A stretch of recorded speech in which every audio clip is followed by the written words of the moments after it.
Así es que, ya sin más agradecimientos, le pido por favor que me acompañe. Quisiera orar para que sea Dios el que guíe esta reunión, ¿sí? Y que esta palabra realmente impacte nuestras vidas.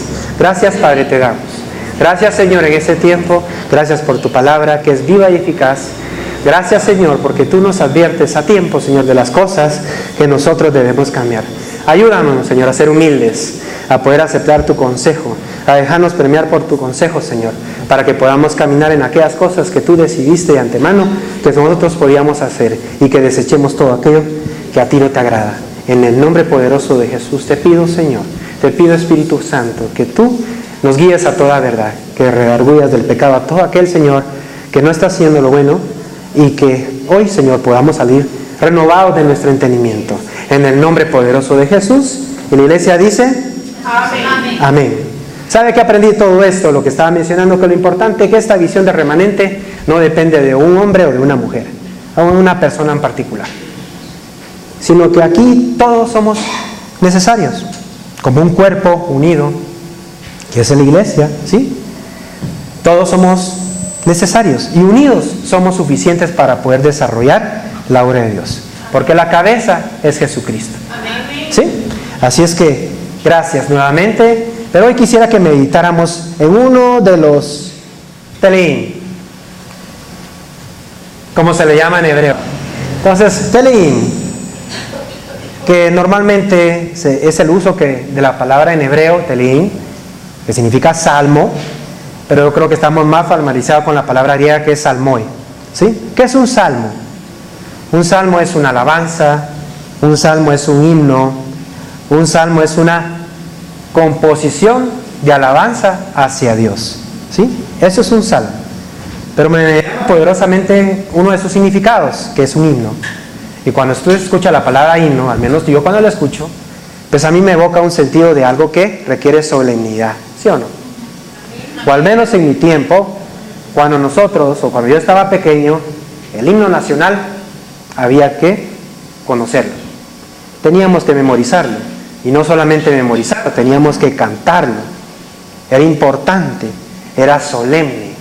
Nadie se estaba moviendo y todos hacían el famoso saludo uno hasta el final. Pero eso, con el tiempo, se ha ido perdiendo. Pues ese específicamente es el carácter que tienen los salmos en la palabra de Dios, ¿sí? Son solemnes. No es nada más una canción al azar, ¿sí? Son solemnes, porque fueron inspirados por Dios. Pero hoy en día tenemos otro tipo de himnos, otro tipo de salmos, otro tipo de cantos, y sobre todo en esta época, ¿sí o no? Estamos en la época de la Navidad. ¿Qué es lo que se escucha en todos los lugares? A donde quiera que usted va, a un centro comercial de los más grandes, que ahora hay bastantes en Quetzaltenango, ¿qué es lo que se escucha? Los famosos, ¿qué? Villancicos, ¿verdad? Y a todos, o a muchos, mejor dicho, quizás no a todos, no puedo generalizar, pero les gusta mucho escuchar esos cantos, esos himnos. Y el que más suena por todos lados es el famoso Jingle Bells, ¿sí? A ver, ¿quién se lo sabe? Nadie se anima a cantarlo, tal vez Vicky. Ahí está. Pero el famoso Jingle Bells, pero la letra en inglés ni siquiera hace una reflexión acerca de Jesucristo. En una traducción al español, pues la adaptan y le dan ese sentido, pero no es sobre Jesús. En la historia nos cuenta algo totalmente diferente, precisamente sobre esos famosos villancicos, que tienen su origen en unas pequeñas villas rurales, y que eran cantos que hablaban del amor y el desamor, sátiras, ¿sí? De ese tipo de cuestiones, pero no de Dios. No estoy criticando a aquellos que les gustan, porque sé que a muchos les gustan y les da paz. Incluso estoy de acuerdo con aquellos que precisamente puede tener una letra que hable acerca de Jesús, ¿sí? Pero considero que no hay otro canto, no hay otro himno, no hay otro salmo más importante que los que están inspirados en la palabra de Dios, ¿sí? Así es que por eso es que nosotros tenemos que conocer este salmo, porque este salmo nos habla de quién es Dios. Este salmo nos habla de cómo debemos ser nosotros para Dios también. Los salmos nos hablan de los atributos de Dios, que Él es amor, que Él es protección, Sí, que Él es nuestra seguridad. Nos dicen cosas muy buenas. Pero no solo cosas buenas que nosotros tenemos que cantar y alabar. Pero si usted hoy viene cansado, usted viene hoy turbado, fatigado, es bueno que usted cante salmos. ¿Sí? Así es que lo animo el día de hoy, de que con una actitud solemne, que no se esté levantando, que no esté sacando su celular, porque va a tener tiempo después del servicio para poder revisar todos sus mensajes, pero ahorita no. Además, si lo vamos a proyectar en la pantalla, ¿para qué necesita usted su celular? ¿Sí? No se distraiga, haga el saludo 1, porque es para Dios, no para el hombre. ¿Cuántos fueron a ver las luces ayer? Algunos. ¿Y el árbol? No tenga miedo, nadie quiere levantar la mano porque sienta que lo voy a señalar, aunque sí lo voy a señalar. No, pero muchos fueron a ver eso. Y no fue 1 hora, quizás fueron 2 horas. Llegar ahí, en el transparqueo y todo el montón de gente, en lo que se quedan dando vueltas. Pero ahí estuvieron. Pues hoy le pido a usted que tenga paciencia también. Vamos a examinar uno de los salmos más grandes, el 119, y versículo por versículo, los 176, aunque sea 1 minuto le vamos a dedicar. Que son 3 horas nada más. No es nada comparado con toda una vida que usted tiene por delante. Pero no se preocupe, ese va a ser un salmo que vamos a ver en algún momento. Pero hoy me quiero enfocar en el primer salmo, en el salmo número 1. En el salmo, y ahorita ya respiraron algunos, ¿verdad? Tranquilo, ya respiraron algunos. El salmo 1. Acompáñenme por favor y veamos lo que dice. El título que tiene este salmo es El justo y los pecadores. Léalo por favor. Dichoso el hombre que no sigue el consejo de los malvados, ni se detiene en la senda de los pecadores, ni se ha sentado en silla de escarnecedores, sino que en la ley del Señor se deleita, y día y noche medita en ella. No puse el 3 y el 4, se los voy a leer yo. Es como el árbol plantado a la orilla de un río que, cuando llega su tiempo, da fruto y sus hojas jamás se marchitan. Todo cuanto hace prospera. En cambio los malvados son como paja arrastrada por el viento. Por eso no se sostendrán los malvados en el juicio, ni los pecadores en la asamblea de los justos. Luego el 6, lea conmigo por favor, en voz alta. Porque el Señor cuida el camino de los justos, mas la senda de los malos lleva a la perdición. Amén. Bueno, mi versión es la nueva versión internacional, ¿sí? Usted estaba leyendo la Reina Valera 60, está bien. Pero en ambas, si usted se da cuenta, nos está hablando sobre 2 caminos, ¿sí? 2 caminos. Uno es el camino de los justos y el otro es el camino de los pecadores o de los malvados. Pero todo camino nos lleva a un destino, por lógica, ¿sí? Eso todo lo entendemos. Pero muchas veces cuando vemos 2 caminos tan diferentes, pensamos que son tan contrarios, que incluso van en sentidos diferentes. Uno va para allá y el otro va hacia el otro extremo, ¿sí? Pero no necesariamente. En muchas ocasiones, el camino del justo y el pecador incluso pueden ir juntos y en algún momento se separan. Pueden ir paralelos, pero lo que sí es cierto es que en algún momento, aunque vayan paralelos, van hacia destinos diferentes, ¿sí? ¿Cómo así? Bueno, Jesucristo nos enseñó a través de una parábola, ¿sí? A través de la parábola del joven rico. ¿Y qué fue lo que le dijo este joven a Jesús? Nuevamente, ¿qué fue lo que le dijo? Eso está en Mateo 19. El joven le pregunta, ¿qué es lo bueno que yo debo hacer para tener la vida eterna? A mi parecer, cuando usted lo lee despacio, se va a dar cuenta que más bien da la intención de este joven de querer retar a Jesús o querer hablar bien de él mismo, ¿sí? Y por eso le hace la pregunta. Entonces Jesucristo le contesta, bueno, no mates. Creo que ninguno de nosotros aquí hemos matado a nadie. Bueno, con la boca quizás sí, ¿verdad? No cometas adulterio, no robes, no des falso testimonio. honra a tu padre y a tu madre, y ama a tu prójimo como a ti mismo. Todos estos, dice el joven, los he cumplido. ¿Hay algo más? Hasta jactancioso, ¿verdad? Sí, una cosa más. No lo puse ahí. Usted ya conoce la historia y el desenlace, que fue lo que entonces le dijo: véndelo todo, dáselo a los pobres y sígueme. ¿Sí? Y es que para seguir a Jesús tenemos que renunciar a todos. ¿Cuántos lo saben? Amén. Amén. Pero ahí sí, Jesucristo puso, como quien dice, el dedo en la llaga, donde más se le dolía a este joven. Obviamente no lo siguió, pero espero que usted no sea como este joven rico. Que usted sí siga a Jesucristo, que no haya nada que estorbe su camino. Por eso es que el día de hoy yo quiero hablar sobre el Salmo primero, porque son consejos que están en la palabra de Dios que nos van a servir a nosotros para mantenernos en la senda del justo.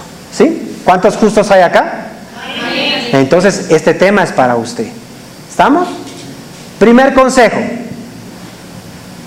Primer consejo, yo le puse: no te mantengas con los que piensan mal.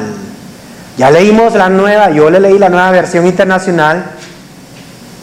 En la pechita dice: no anda en el sendero de los malos, ni se mantiene en la manera de pensar de los pecadores, ni se sienta en la silla de los escarnecedores. Pero si usted observa detenidamente, se va a dar cuenta que hay un no implícito ahí, en varias oportunidades. ¿Sí?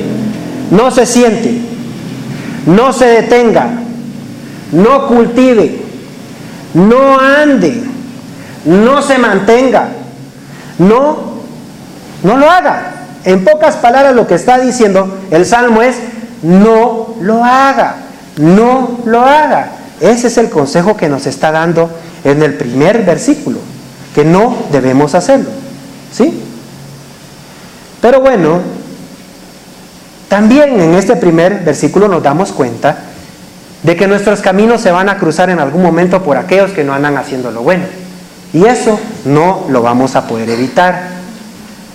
En su trabajo, en su familia, incluso en un montón de lugares, se va a cruzar con personas que no hablan bien de Dios, que no hablan bien de su palabra, que están haciendo lo malo.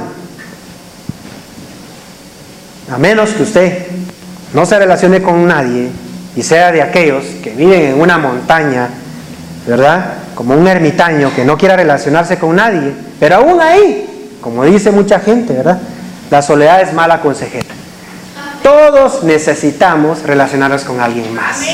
Es imposible que no lo hagamos, pero debemos tener cuidado. Y eso es lo que está diciendo el salmista: ten cuidado, porque esa gente va a llegar, porque eso va a llegar a tus oídos. Pero no te detengas, no te estaciones ahí, no cultives esas amistades. Eso es lo que está diciendo específicamente. Este año nosotros le llamamos el año del ¿qué? Renovación del entendimiento. ¿Sí? Y quizás si tú aún estás estancado ahí en ese mismo lugar y no has cambiado y estás como en una arena movediza, quizás es esto lo que está pasando. En tu camino han habido personas que te han hablado sobre otras cosas que no están en la palabra, que no están en las escrituras, y te has detenido para escuchar sus consejos. Y es más, has hecho amistad con ellos. Y por eso estás donde estás. Y por eso es que no has renovado tu entendimiento. Tienes que cambiar. Amén. Pero ¿qué es lo que nos aconsejan entonces estas personas? Los pecadores, los malos. ¿Sí? ¿Qué nos aconsejan? A ver, a veces escuchamos, ¿verdad? Sobre todo entre los varones, entre los hombres. En pláticas de hombres dicen: es que miren, muchachos, así están felices las mujeres, tratándolas mal, son felices. Eso no es un buen consejo. O los jóvenes, ¿verdad? Y peor en esta época, uno no es ninguno. Ahí se echan uno y después del uno va otro y va otro. ¿Sí? No dejes santo parado. Como quien dice, va, cualquier patoja, dale. En esta vida, dicen otros, uno no se arrepiente de las cosas que hizo, sino de las cosas no hizo. Yo creo que este está relacionado con el anterior. A mí me parece más una excusa para pecar. ¿Sí? Pero esos son los consejos que escuchamos. Y a veces preferimos escucharlos a ellos y no escuchar a Dios. Creo que no puedo mover mucho mis manos porque estoy bien. O las jóvenes dicen, cuando él se case conmigo me va a respetar. O el joven, cuando se case conmigo la voy a hacer cristiana. Créanme que eso no va a suceder. Es más fácil que la mujer arrastre al varón al mundo que el hombre a la mujer a los caminos de Dios. Mejor antes que Dios haga la obra, o mejor antes a las mujeres que Dios haga la obra en ese varón. Pero si las trata mal, no le dan caso, porque no tiene el mismo yugo que ustedes. Por eso es que es importante no detenerse a escuchar esos consejos. Otro consejo: Dios es amor y nos acepta a todos como somos y con lo que hacemos. ¿Es cierto eso? Sí, Dios es amor, pero también hay un juicio. Y es más, en este salmo está bien claro el juicio. ¿Sí? Hay consecuencias. Así es que no sigas el consejo. Y me gusta mucho la versión Peshita porque dice: no te mantengas con ellos y no adoptes su manera de pensar. Porque si te mantienes con ellos, vas a cambiar tu forma de pensar. Yo lo he visto y lo conozco. Entonces, la Biblia te lo está diciendo. No me lo creas a mí, crea la palabra entonces. Nosotros con mi esposa cuidamos mucho de nuestros hijos y sobre todo de sus amistades. Siempre sabemos quiénes son sus amigos. Y cuando sabemos que son amigos que van a edificar sus vidas, promovemos que salgan con ellos. ¿Sí? Que lleguen a la casa, no hay problema. ¿Sí? Pero también sabemos de aquellos amigos que no son amigos para caminar con ellos. Porque los van a desviar, porque los van a confundir. Y a esos amigos no les decimos ya no le hables, pero con esos amigos no los dejamos salir. ¿Sí? Pero ¿qué dice también en la última parte? Sobre todo en la versión que ustedes tienen: ni se ha sentado en silla de escarnecedores. Normalmente asociamos este término de escarnecedores con alguien que critica, ¿sí o no? ¿Sí? Alguien que le raja el cuero a otra persona, pero así cruelmente, ¿verdad? Y es cierto, no estoy diciendo que no. Pero en la otra versión, de la Nueva Versión Internacional, usa el término blasfemos. Es como que si fueran sinónimos, ¿sí? Escarnecedor también es un blasfemo. ¿Qué quiere decir eso? Que es una persona que no solamente habla mal sobre otras personas, sino que también es una persona que habla mal de Dios. Eso es un escarnecedor.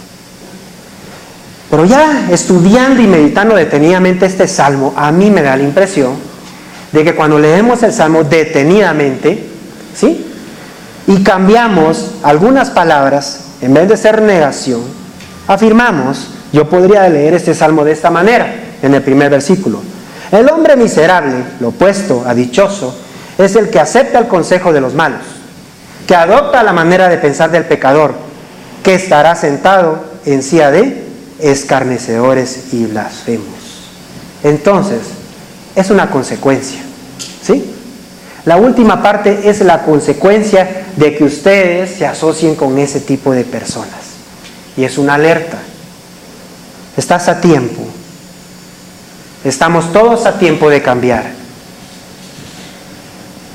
Porque si usted sigue indagando sobre el término escarnecedor, en Proverbios 21-24 dice específicamente que el altivo, arrogante y escarnecedor son los nombres del que obra con orgullo insolente.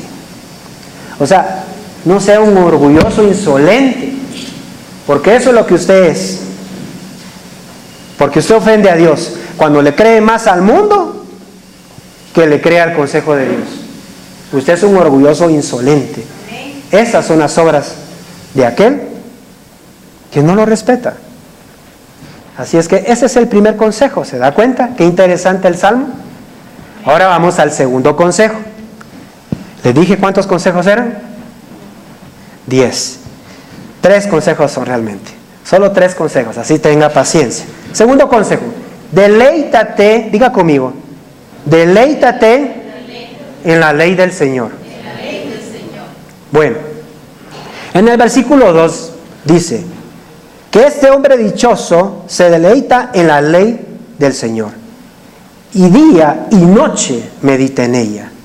Es como árbol plantado a la orilla de un río, que cuando llega su tiempo da fruto y sus hojas jamás se marchitan. Sus hojas jamás caen. ¿Sí?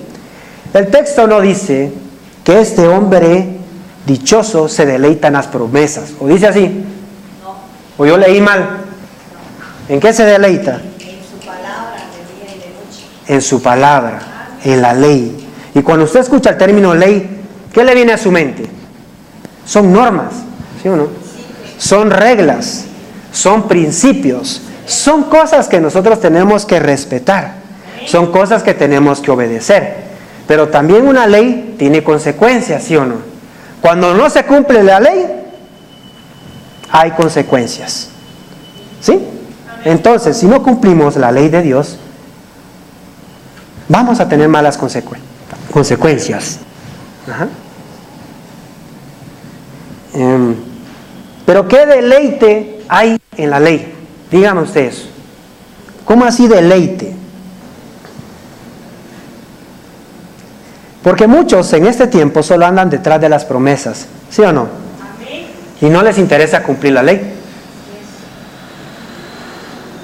Pero este hombre dichoso cumplía la ley.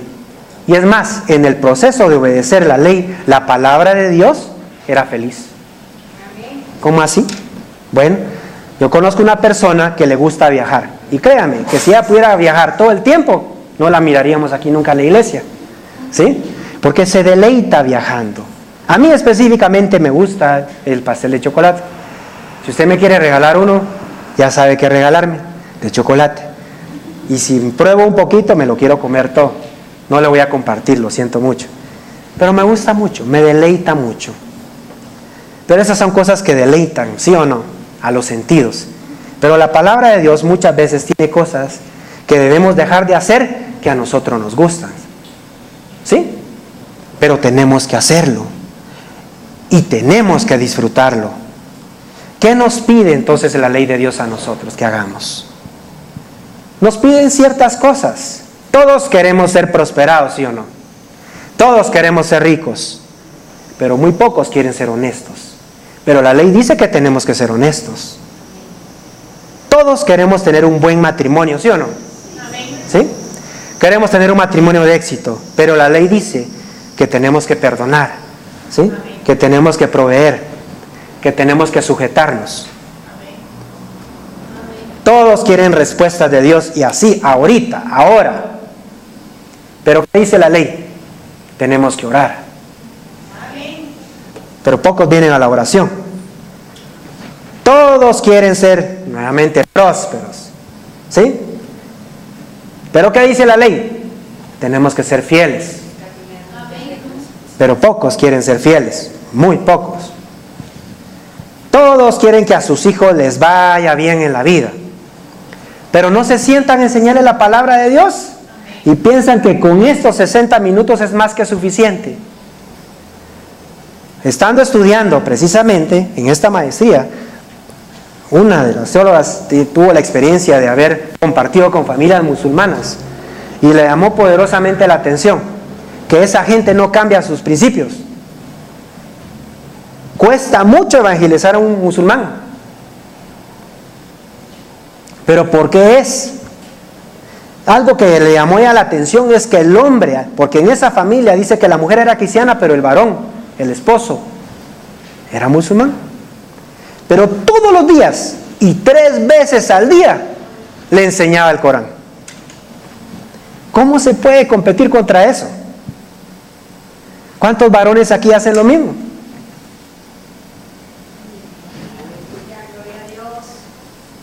No, no podemos, ¿verdad? Pero eso dice la ley, que nosotros tenemos que meditar en la palabra de noche y de día y enseñarlas a nuestros hijos y repetírselas, dice la palabra, ¿sí o no? Eso dice la ley. Por eso es que es importante este consejo, ¿se da cuenta? Pero luego dice algo bien interesante, pero no se ponga triste pues, porque no lo vine a regañar aquí, porque usted seguramente muchas cosas sí las hace bien, ¿sí? Pero ¿qué más dice ahí? Luego hace una pequeña comparación, ¿sí? Dice que aquellas personas que meditan en la ley son como ¿qué? Árboles que están junto ¿qué? A corrientes de aguas. ¿Y qué dice? Que dan fruto y que la hoja no se marchita o que la hoja no cae. Bueno, déjeme contarle que si nosotros permanecemos junto a esas fuentes de aguas, así será. Nuestra hoja no caerá. Y pensando en todo esto, y viendo pues que ya está proyectado, ¿quién es la fuente de ese río? Es Jesucristo. Él mismo lo dijo en Juan 7:38. El que cree en mí, como dice la Escritura, su interior correrán ríos de agua viva. Entonces Él es eso. Tenemos que permanecer cerca de Él. Pero mire lo que es sobre la hoja. Interesante que la hoja no cae, no se marchita. ¿Qué es la hoja para un árbol? ¿Sí? ¿Sabe usted cuál es la función de la hoja? Es sombra, dicen algunos. ¿Sí? La hoja tiene una función fundamental, importante. Es la fotosíntesis, que absorbe la luz y que luego esa luz la transforma en materia orgánica, útil. ¿Sí? Y es más, se dice que la fotosíntesis es tan importante que la vida de todos los seres, plantas y animales, depende específicamente de la fotosíntesis. La palabra de Dios para mí es la luz, ¿sí? Y nuestra hoja tiene que absorber esa luz. Y si permanece esa luz en nosotros, vamos a tener vida. Es vida para nosotros, genera vida en nosotros. Por eso es que nuestra hoja no puede caer. Así que haga una buena confesión conmigo, por favor. Diga conmigo: mi hoja no caerá. La palabra en mí permanecerá. Porque mis hojas no caerán. Dese un aplauso, por favor. Qué bueno. Yo lo creo.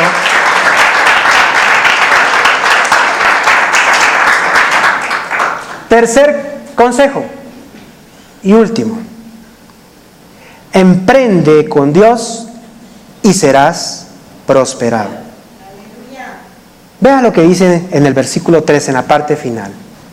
¿Qué es lo que le sucedía a este hombre dichoso? Todo lo que hace prosperará.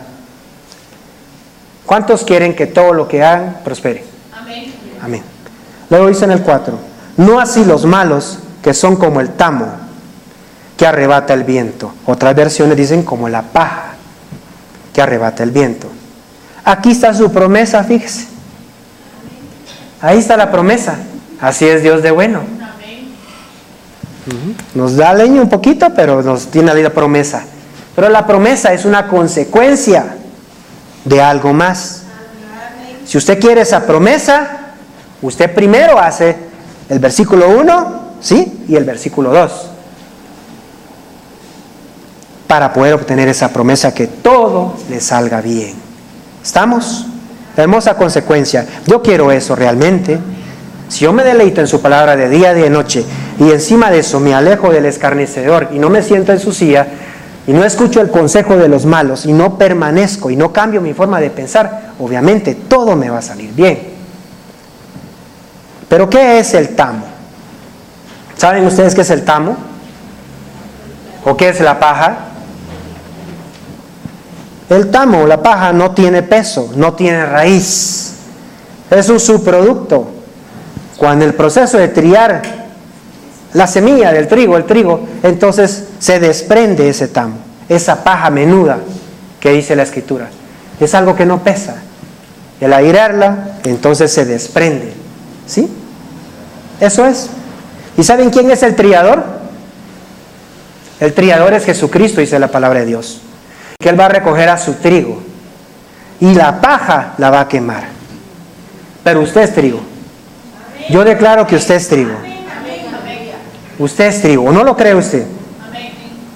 Entonces, una buena semilla es usted. A mí me gusta una declaración que se escucha hoy en día. Y a veces la digo también. Dice: lo mejor de tu vida está por venir. ¿Está bien? Yo lo creo. Pero creo que no tendría el mismo efecto si yo le agrego algo así. siempre y cuando cumplas la ley del Señor. Amén. Aleluya. Debería agregar eso también.